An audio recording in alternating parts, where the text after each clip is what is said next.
하나님 말씀 보시겠습니다. 하나님 말씀 마가복음 12장 1절부터 12절입니다. 마가복음 12장 1절부터 12절.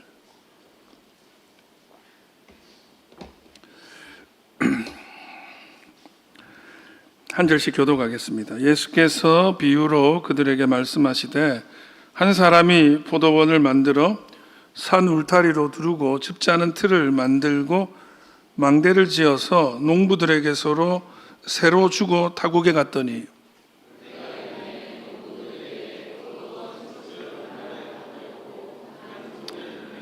그들이 종을 잡아 심히 때리고 거저 보내었거늘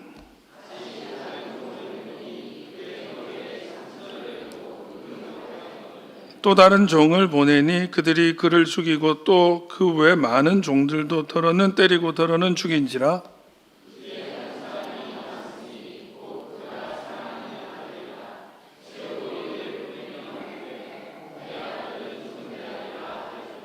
그 농부들이 서로 말하되 이는 상속자니 자 죽이자 그러면 그 유산이 우리 것이 되리라 하고 포도원 주인이 어떻게 하겠느냐 와서 그 농부들을 진멸하고 포도원을 다른 사람들에게 주리라.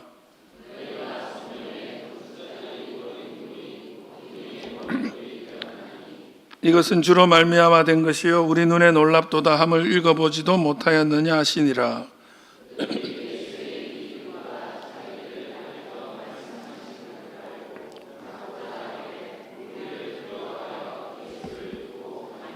아멘. 이 시간 이 말씀으로 알수록 더 큰 하나님의 사랑, 알수록 더 큰 하나님의 사랑이라는 제목으로 하나님 말씀 나누겠습니다. 우리가 지난주까지 주기도 강해를 했는데요. 원래는 오늘 한다면 모든 나라와 권세와 영광이 아버지께 영원히 쌓옵나이다. 이 부분 괄호 안에 들어가 있다고 했는데 이 부분 차례인데 실은 이 부분은 송영 학자들은 대부분 다 이 부분은 주기도에 포함되지 않고 주기도를 하면 교인들이 이거를 같이 외쳐주는 거다라고 말하는 부분이라 주님이 직접 가르친 건 아니다라고 대부분 동의합니다. 그럼에도 불구하고 의미가 있기 때문에 이 말씀은 다음 기회에 나누기로 하고 주기도 강해는 일단 끝내고 오늘부터는 좀 하나님이 어떤 분인지를 조금 기회되는 대로 좀 나누려고 해요. 특별히 제가 신앙생활하고 목회를 해보니까 정말 알면 알수록 하나님의 사랑이 크다 이런 생각합니다. 제가 처음에는 자신만만했는데요. 갈수록 야 어떻게 나 같은 사람도 목사로 하나님 쓰시나 진짜 하나님 큰 사랑 품이 넓으시다 이런 생각을 하게 되고요. 여러 면에서 정말 하나님은 사랑이 깊다 이런 마음을 가지게 됩니다. 그래서 오늘 제목이 알수록 더 큰 하나님의 사랑인데 여러분 그 도장 있죠? 도장을 이렇게 보면 이걸 찍으면 뭐가 나올지 대충 짐작되죠? 도장의 모습을 보면 도장을 딱 찍으면 뭐가 찍힐지 그걸 우리가 알잖아요. 반대로 찍혀있는 도장 인하고 찍혀져 있는 걸 보면 도장에는 이런 모양이겠거니 서로 알 수 있잖아요. 그죠? 탁본을 보면 비석에 이렇게 돼 있겠지. 맞죠? 비석을 보면 탁본으로 찍으면 이런 모양 나오겠지. 대충 짐작되죠. 이 마찬가지예요. 원본을 보면 복사본이 어떻게 나올지를 대충 짐작할 수 있어요. 여러분 우리의 원본은 하나님이십니다. 우리는 하나님의 형상을 닮도록 지었죠. 하나님의 형상으로 지었죠. 그러니까 우리는 하나님의 복사본이야. 쉽게 이런 거예요. 여러분 인간을 연구하고 아는 방법 여러분 내가 누군지 알고 싶잖아. 나는 도대체 어떻게 사는 게 옳은 걸까? 내가 진짜 행복한 삶을 살려면 어떻게 해야 될까? 사실 자기가 생각할수록 자기를 잘 몰라요. 죄송합니다. 제가 보면 자기가 뭘 좋아하는지도 잘 모르더라고요. 근데 이런 거예요. 원본이 하나님이야. 그러면 하나님을 알면 내가 누군지 알게 돼. 나는 복사본이니까. 이해되십니까? 원본이신 하나님을 잘 알면 내가 어떤 사람인지 나도 어떤 게 좋고 기쁜지를 알게 돼. 하나님의 속성을 알고 나면 복사본되는 형상을 따라 지음받은 우리들도 어떻게 살아야 행복한지를 깨닫게 된다. 그런 거예요. 그래서 우리가 행복하기 위해서 뭘 해야 되냐? 하나님을 알아야 된다는 거예요.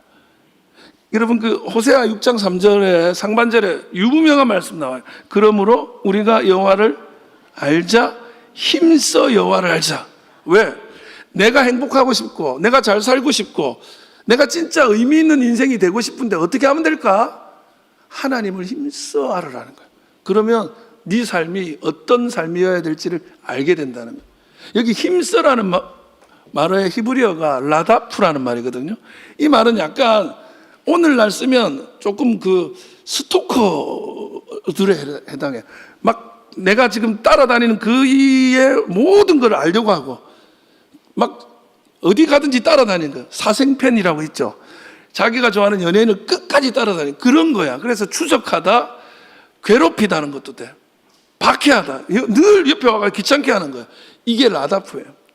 그러니까 이게 무슨 얘기냐면 하나님을 알려고 연구하고 따라다니고 미행하듯이 정말 하나님이 귀찮아할 만큼 하나님을 알려고 추구하라는 거야.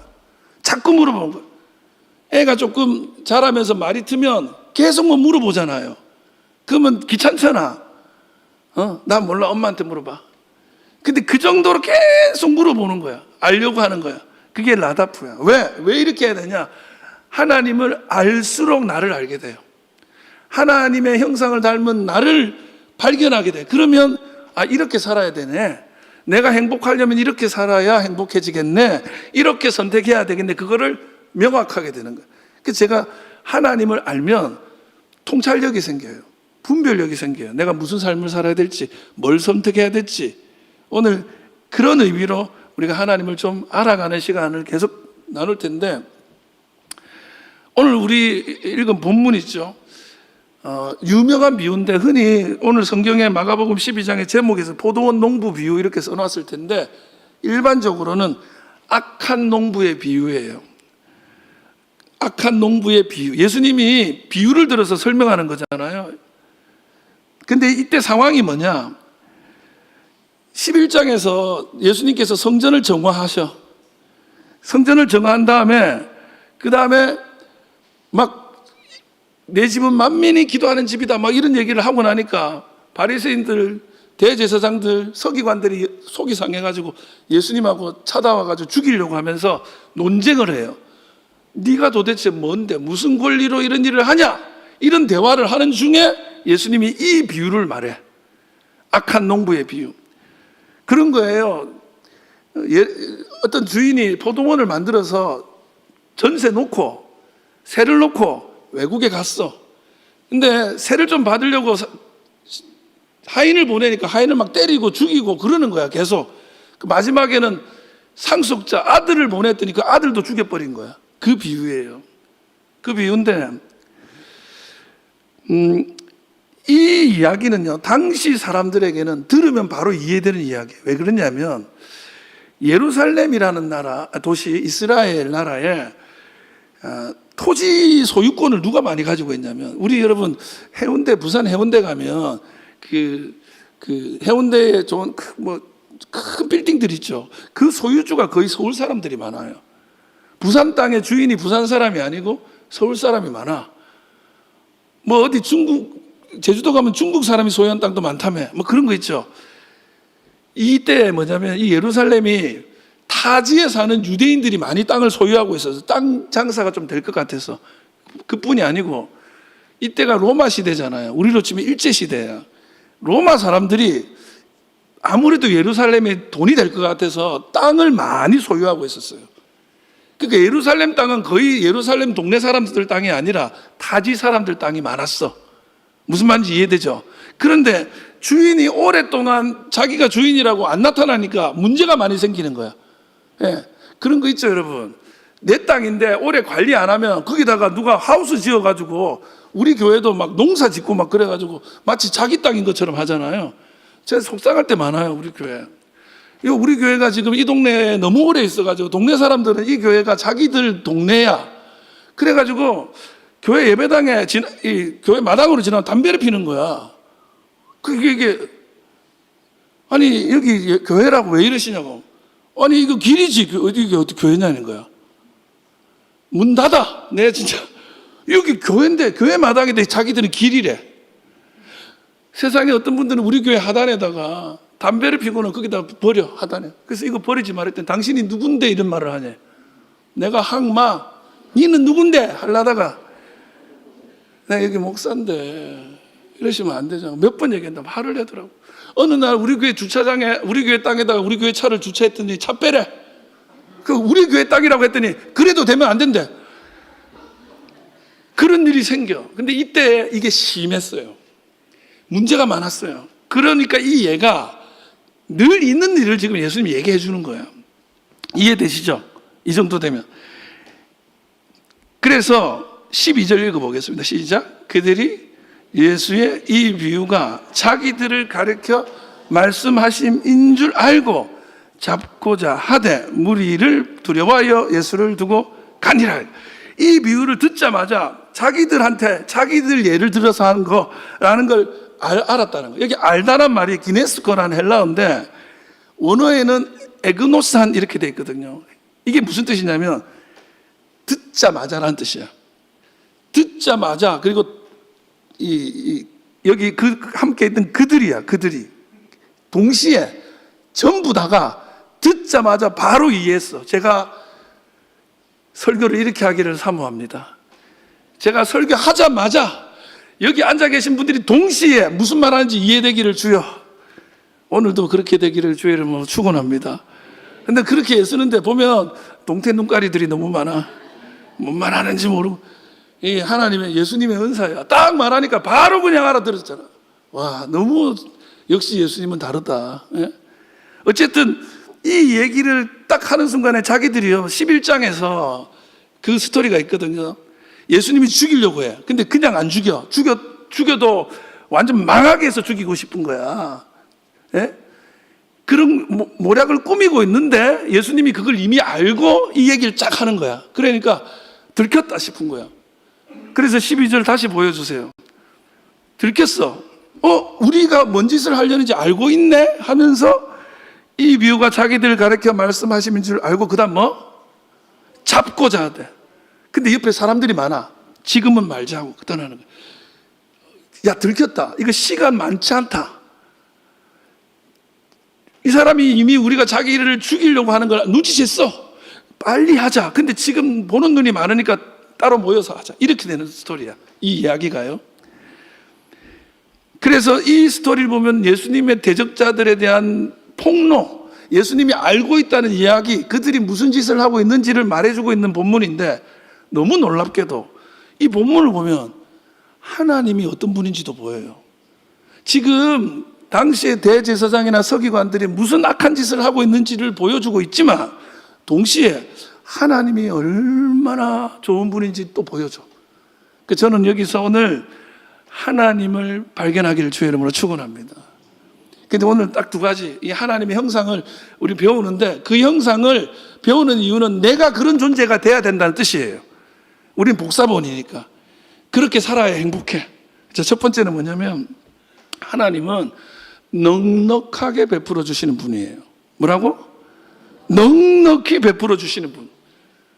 자, 1절 읽어보겠습니다. 예수께서 비유로 그들에게 말씀하시되 한 사람이 포도원을 만들어 산 울타리로 두르고 즙 짜는 틀을 만들고 망대를 지어서 농부들에게 새로 주고 타국에 갔더니 그랬어요. 여기 한 사람이 이 한 사람이 하는 행동을 주목하시면 하나님이 어떤 분인지 보여. 하나님의 속성이 이분의 행동을 통해서 드러나요. 예, 그러니까 하나님의 롤 모델 같은 한 사람. 이분이 어떤 심정일지를 여러분 한번 마음을 내가 이분이다 생각하고 한번 같은 입장이 돼봐요. 그러니까 하나님이 그런 분이야. 근데 그 한 사람이 어떤 일을 했냐? 포도원을 만들었어요. 그죠? 포도원을 만들었는데 그냥 포도원을 안 만들고 거기다가 뭘 했어? 산 울타리로 둘러요. 그 다음에 즙 짜는 틀을 만들어요. 그 다음에 망대까지 지어. 여러분, 이게 이사야 5장에 보면 포도원도 똑같은 포도원이 아니라는 걸 알게 돼. 포도원도 대충 포도원만 만드는 사람도 있지만 포도원 만들고 거기다가 울타리로 탁 막아 보호하고 거기다가 이제 제품을 만들 수 있는 포도주를 즙 짜는 기계. 그러니까 그 포도원에서 포도주까지 생산되는 거야. 그 다음에 망대까지 지어서 누가 오는지까지 지켜보도록 딱 해놨어. 이거는요, 그냥 포도원이 아니라 최고의 상품의 가치가 있는 포도원이야. 그리고는 새로 주었다는 거야. 새로 줬어. 예. 여러분, 새를 낳아보신 분이 있어요? 우리는 보통 새로 들어간 사람들이라서. 새로 들어가는데, 이런 거 장사를 하는데, 이제 빈 건물이야. 한 층이야. 근데 지금은 이게 지금 정리도 안 돼가지고 보기도 이렇지만 잘 꾸미고 잘 정리하면 그래도 쓸만한 데 돼요. 이러면서 이제 새를 놓는 경우가 많잖아요. 근데 이 경우는 뭐냐면 일단 인테리어 다 해줘. 인테리어 다 해주고 그 다음에 그 제품을 생산할 수 있는 기계들도 놔줘. 다 해줘. 그 다음에 서비스로 키오스크까지 쫙 해줘. 그 다음에 한 달 새 무료 이렇게 나온 거야. 지금 이 포도원은 그런 포도원이야. 좋아요, 안 좋아요? 그거를 새로 주고 가는 거야. 여기 새를 주다는 말 엄청나게 중요한 말이에요. 에크디돔이라는 헬라어인데 엄청나게 중요해요. 왜냐하면 하나님의 속성을 나타내는 거예요. 이게 보면 에크라는 말과 디돔이 합성어인데 에크는 방향이야. 어디로라는 뜻이야. 디도미는 주다야. 어디로 주다. 그래서 이 에코 디도미는 보통은 나누어 준다는데 나누어 주다는 뜻이 따로 있어요. 그거는 이런 거죠. 여러분 아무나 가져가세요. 이런 단어가 있어요. 근데 이거는 뭐냐면 네가 가져가라는 거예요. 여러분 새를 줄 때 아무한테나 줘요? 계약서를 딱 쓰고 이경로에게 계약서 주잖아요. 그죠? 새를 놓는 사람이 정확하게 있죠. 그래서 정확한 방향이 있어. 여러분 이 비유가 소위 공관복음서, 마태복음, 마가복음, 누가복음 다 나와요. 엄청 중요한 비유인데 내용이 조금씩 다른데 빠지지 않고 나오는 단어가 이 단어예요. 에코디도미. 왜? 이게 하나님의 속성이에요. 하나님을 나타내는 단어이기 때문에. 왜냐하면 하나님은 어떤 분이냐면 우리한테 편파적인 분이에요. 여러분 부모는 자식한테 편파적이야. 제 집에 가면 딱 걸려있는 말씀 판넬 뭔지 아세요?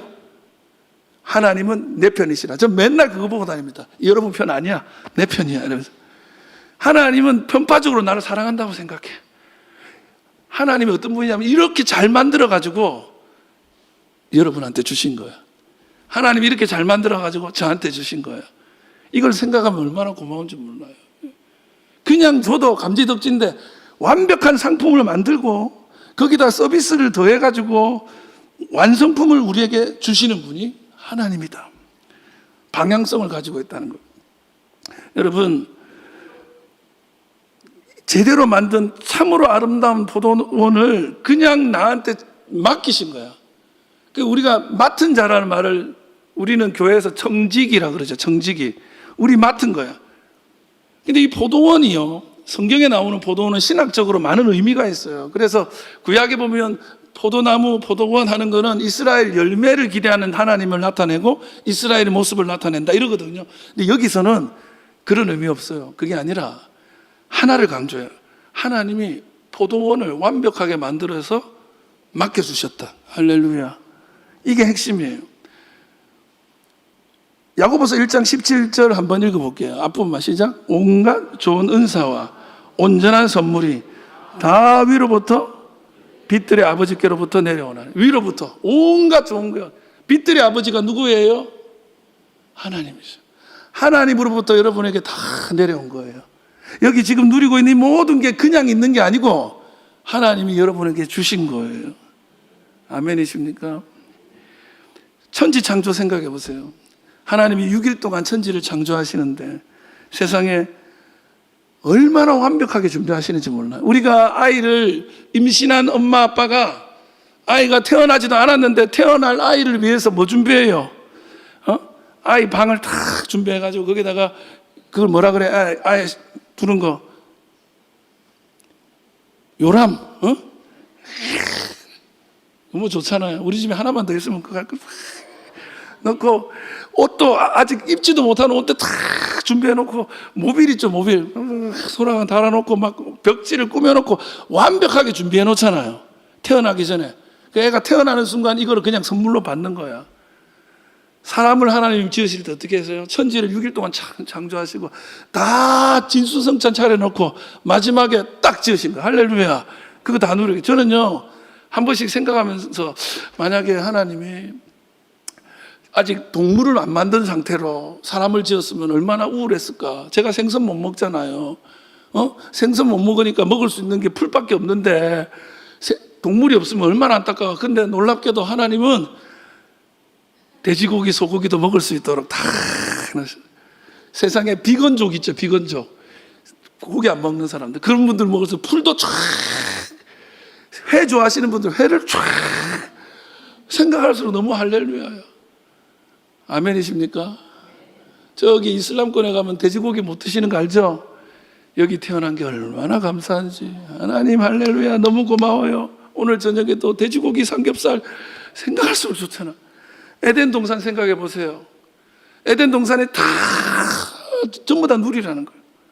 아무것도 없이 네가 개척해라? 아니고 다 만들어 주셨어요. 예? 여러분, 하나님은 아낌없이 퍼펙트하게 작품으로 만들어서 우리에게 주시는 거예요. 이게 다 하나님이 주신 거예요. 우리가 하나님의 형상을 닮았다고 했죠? 그럼 우리가 어떻게 하면 행복한 삶을 사냐? 하나님처럼 주는 삶을 살아야 돼. 하나님처럼 풍성하게 주는 삶을 살 때 행복해집니다. 여러분, 부모가 자식을 위해서 최고의 것을 준비해서 딱 줄 때, 아이에게 이걸 줄 때 받는 입장도 좋지만 주는 기쁨은 말로 할 수 없는 거예요. 부모가 돼가지고 내가 막 마련한 걸 아이가 막 좋아해. 그러면 진짜 행복하거든요. 근데 이것들이 안 좋아해서 지금 막 그때 막 세리 이거 했는데 에이 뭐 이러는 건데 딱 주는데 막 너무 좋아. 이번에 김장 해놨는데 시집간 딸이 다 가져와서 여보 김서방이 맛있대. 그러면 막 좋아요 안 좋아요? 우리 집에도 그 날이 올 줄 믿습니다. 그 주는 기쁨. 그래서 평생 주고자 하는 부모 마음, 하나님이 그거를 우리에게 심어 놓으셔서 그래서 우리가 기쁜 거예요. 받는 것보다 그게 훨씬 기뻐요. 예. 근데 여러분, 주는 자가 되려면 하나를 꼭 알아야 돼요. 그거를 모르면 주는 자가 될 수가 없어요. 그 뭐냐?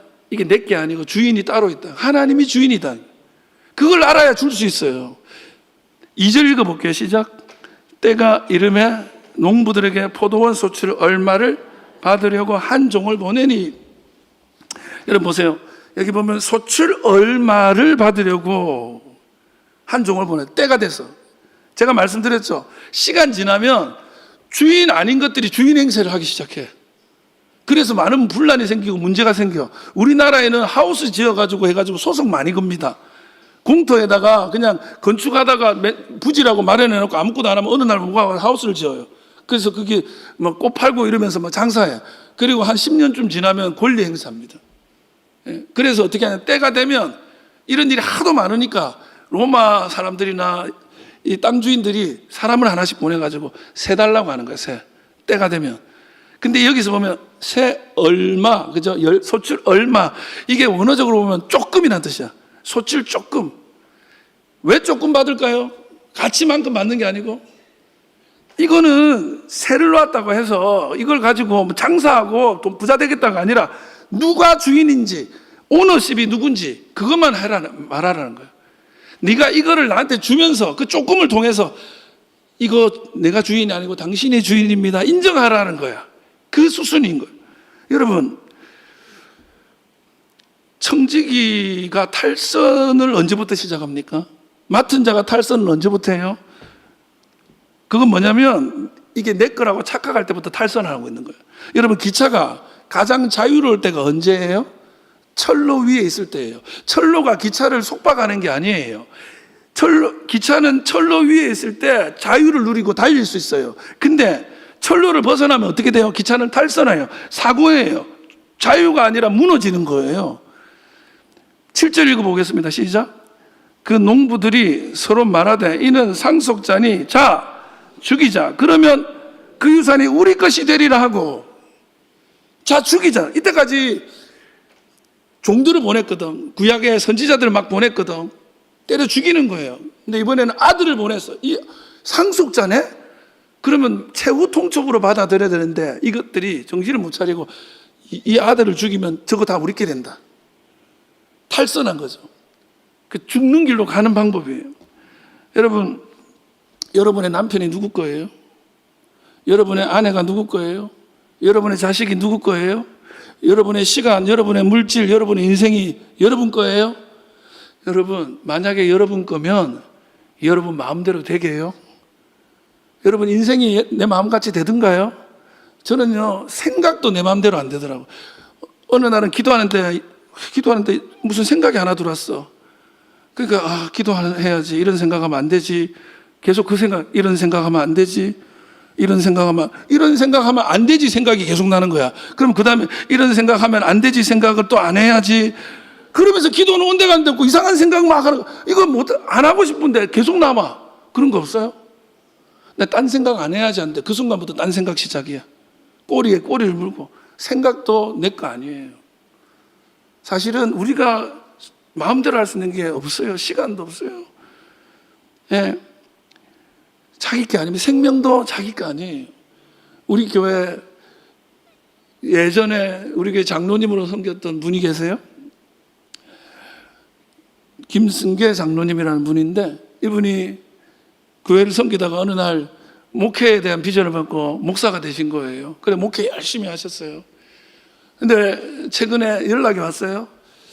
목사님이 몸이 많이 안 좋다고. 그런데 목회하면서 옛날에 작정했던 건축헌금을 못했다고. 건축헌금을 하겠다네. 우리가 그래 하지 말라고. 목회가 건축 아니냐고.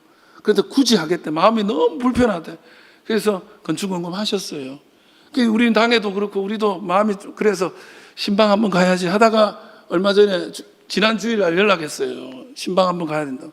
그랬더니 그 사모님이 이번에 조금 몸이 안 좋으시니까 요거 지나서 보자고.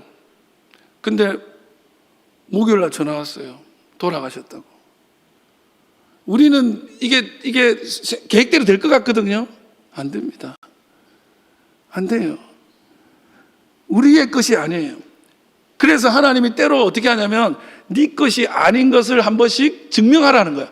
그래서 새를 받으러 보낸 거야. 여러분, 에덴 동산에 선악을 알게 하는 나무 열매를 안 따먹어야 하나님이 주인이라고 인정하는 거예요. 다 내가 누려도. 그래서 성경이 계속 헌금을 강조합니다. 헌금을 강조해요. 세를 내래요. 그게 뭐예요? 주인이 하나님이라고 인정하라는 거예요.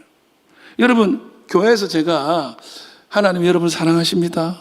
하나님 오늘도 여러분의 예배하신 은혜로 복 주십니다. 아멘. 근데 제가 설교를 이렇게 하나님이 복 주셨습니다.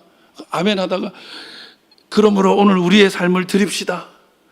자기 몸을 드립시다. 자기 시간을 드립시다. 주님께 드립시다. 그러면 고개를 점점 숙이기 시작해요. 받는 건 좋은데 이 드린다는 게 너무 힘든 거야. 왜냐하면 이거 어떻게 내가 모은 건데, 이거 내가 어떻게 시간 마련한 건데 이거를 내놓으라고 자기 거라고 생각하면 못 내놔요. 연예인들 중에 기부 많이 하는 사람들 있죠. 그분들이 이렇게 어떻게 이렇게 많이 기부하셨어요? 물어보면 딱 그래요. 이게 제 게 아니고요. 팬들이 다 주신 거라고. 팬들이 이렇게 나를 세워주신 거라고. 이거 팬들 거라고. 그러니까 줄 수 있는 거예요. 이게 하나님 거라고 알아야 하나님께 드릴 수 있는 거예요. 예. 내가 주인이 아님을 인정해 헌금도 내는 거야. 목사가 갑자기 헌금 얘기를 하잖아요. 그러면 그때부터 불편한 사람 많아요. 알러지 생겨. 아니 내가 지금 얼마나 힘든데 교회 와서도 목을 조르네? 벼룩에 간을 빼먹어라. 이 마음이 막 들어와. 여러분, 제가 뭐 헌금 설교 너무 안 해가지고 장로님들한테 한 소리 들어요. 좀 하라고. 오늘 하는 거예요. 그래서. 근데 보세요. 내가 제일 답답한 게 뭐냐면 하나님의 거 11조가 하나님 거래. 11조가 하나님의 거래. 그거 착각입니다. 11조가 왜 하나님 거예요? 10의 10이 하나님 건데.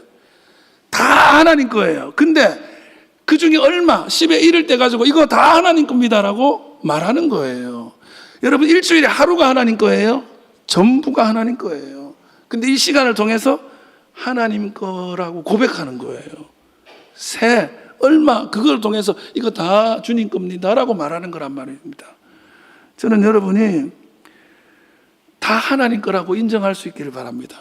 그래야 헌금도 할 수 있고요. 그래야 헌신도 할 수 있고요. 그래야 이렇게 나누는 사람 될 수 있어요. 성경에 보면 제가 그 말씀을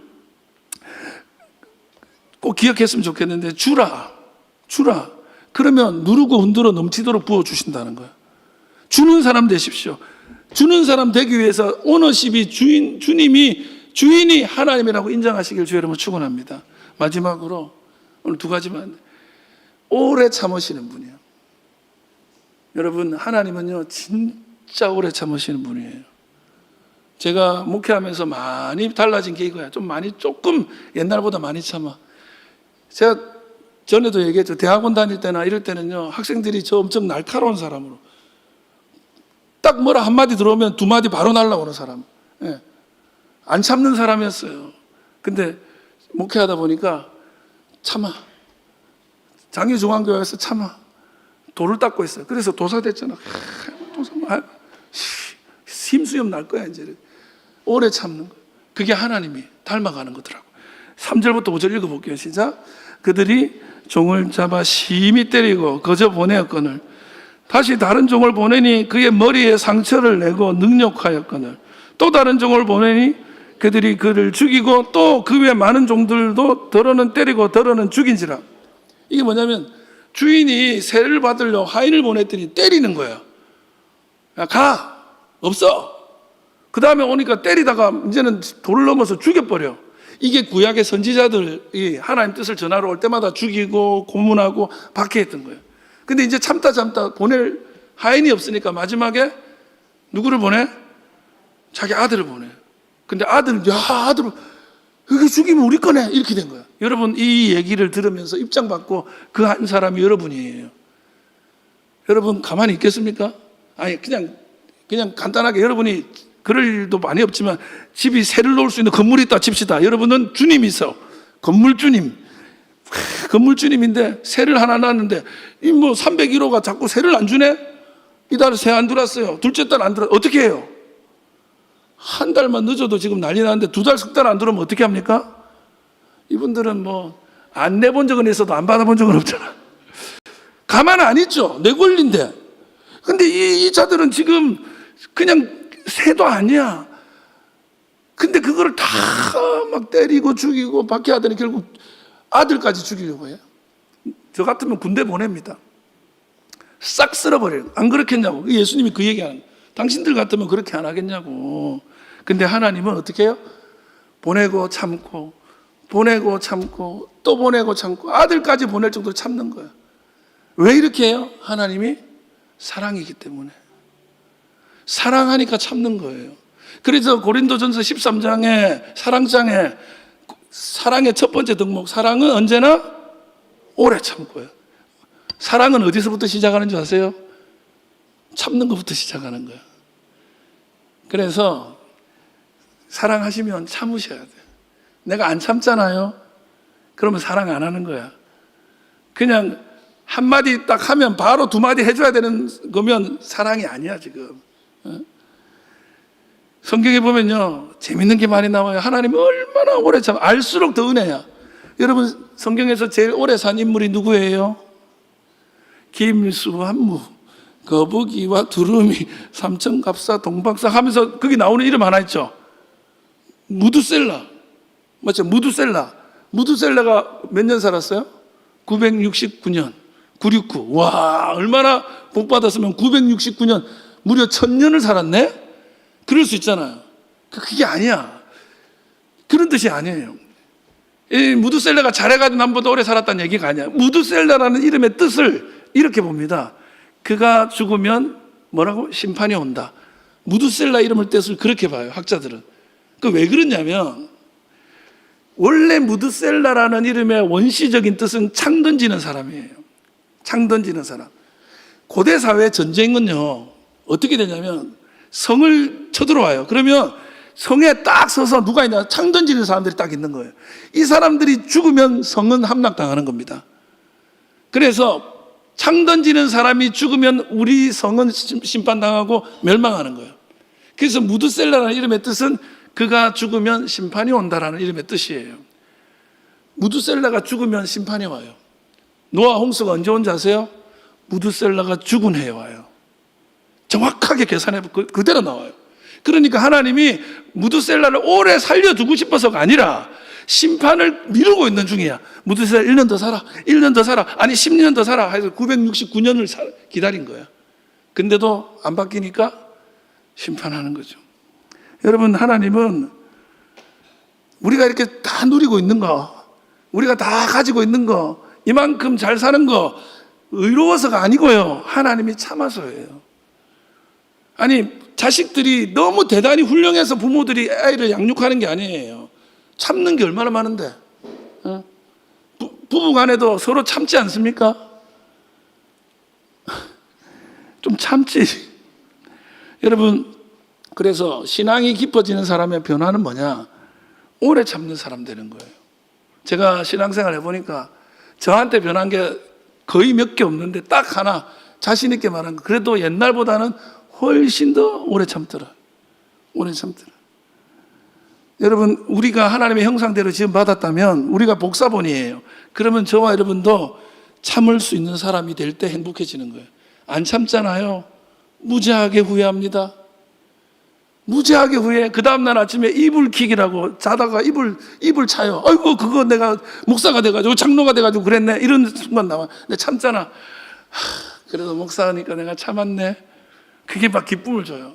그때 내가 큰 실수할 뻔했네. 이런 거 알게 된다고. 근데 여러분, 참는 게 쉽습니까? 참아보셨어요? 우리 경상도 사람은 진짜 힘든 것 중에 하나가 고마 세리마 이거 참는 거야. 이게 안 참아져. 근데 참는 방법은 딱 하나예요. 사랑하는 만큼 참아요. 사랑하는 만큼 참을 수 있어요. 그래서 여러분, 사랑하십시오. 사랑한 만큼 참는 것임을 기억하십시오. 사랑이 많은 사람이 더 참아요. 더 인내해요. 더 기다려요. 근데 여기서 꼭 기억하십시오. 내가 사랑하는 만큼 참지만 이 사랑이 오래 참음이라는 것이 영원히 참음은 아니라는 걸 기억해야 돼요. 때가 되면 무드셀라 죽는 날 오는 거예요.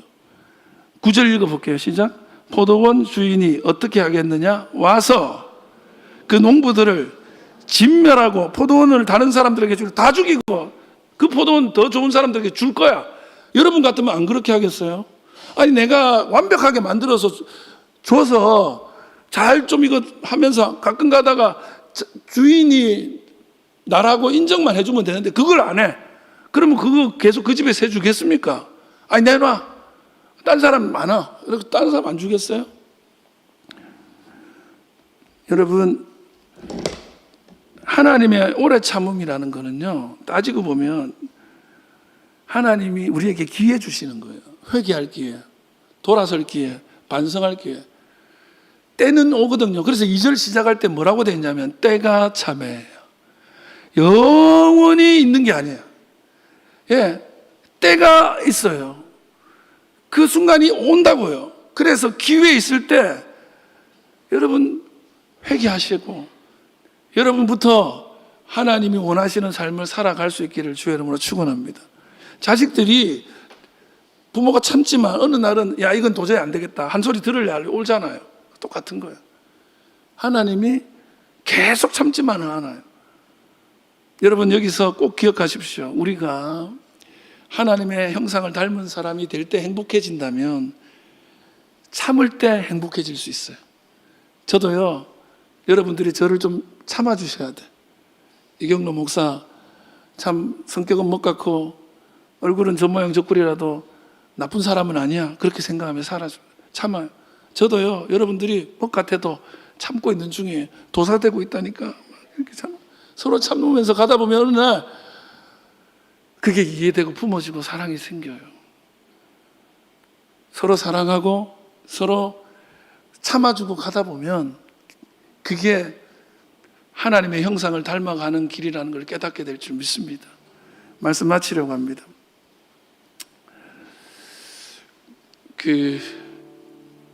하나님을 닮는 거 참 너무 좋잖아요. 하나님이 정말 넘치도록 주시는 분이야. 너무 좋잖아요. 하나님이 오래 참는 분이야. 너무 좋잖아요. 근데 나보고 그걸 해보라 그러니까 너무 힘든 거예요. 그게 좋은 만큼 힘들어. 그래서 생각하죠. 목사님, 나는 정답은 알겠어요. 참아야 되는 것도 알겠고 나누어 줘야 되는 것도 알겠어요. 근데 그게 너무 힘들어요. 나는 참 안 되나 봐요. 나 스스로도 난 너무 못난 그런 사람인 것 같아요. 이런 고백하는 사람들이 있단 말이죠. 근데 여러분, 사람 원래 그래요. 목사도 그렇고요. 베드로요, 예수님이 십자가를 지기 위해서 잡혀서 가는 걸 내내 보고 있었습니다. 예수님이 오늘 밤 다 굴기 전에 3번 부인하라, 그 말, 목에 칼이 들어와도 난 그렇게 못합니다 했던 그 베드로가 그거를 그날 밤에 3번 부인합니다. 그리고 예수님이 돌아가시는 장면을 멀리서 다 봐요. 그리고 심지어는 베드로는 예수님 부활했다는 소식도 들었어요. 근데요, 뭐 하러 가는 줄 아세요? 물고기 잡으러 가요. 물고기 잡으러. 베드로가 성령이 와서 베드로를 붙잡기 전까지는요, 정답도 알고 예수님이 누군지도 알았지만 못 닮아가는 거예요. 못 따라가는 거예요. 그게 우리예요. 근데 그 베드로를 하나님이 참아주시잖아요. 하나님 저와 여러분 참고 계십니다. 괜찮아요. 그러니까 내 모습 이대로라도 주님 앞에 서십시오. 그러면서 한 발이라도 조금이라도 더 한번 손을 내밀려고 해보십시오. 아직 부족해요. 그러면 그대로 믿는 거예요. 그대로 사는 거예요. 그리고 어느 날 이전보다 더 멀리 와 있는 나를 발견하게 되는 그날이 올 때까지는요, 그냥 지금 한 발짝 한 발짝 내디디면서 살아가십시오. 그러다 보면 여러분 스스로도 하나님, 나 이만큼 왔어요 하는 날이 오게 될 겁니다. 우리 장유중앙교회가 어제보다 나은 오늘, 작년보다 나은 올해, 올해보다 나은 내년을 꿈꾸면서 한 발 한 발 하나님을 닮아갈 수 있기를 주의 이름으로 축원합니다.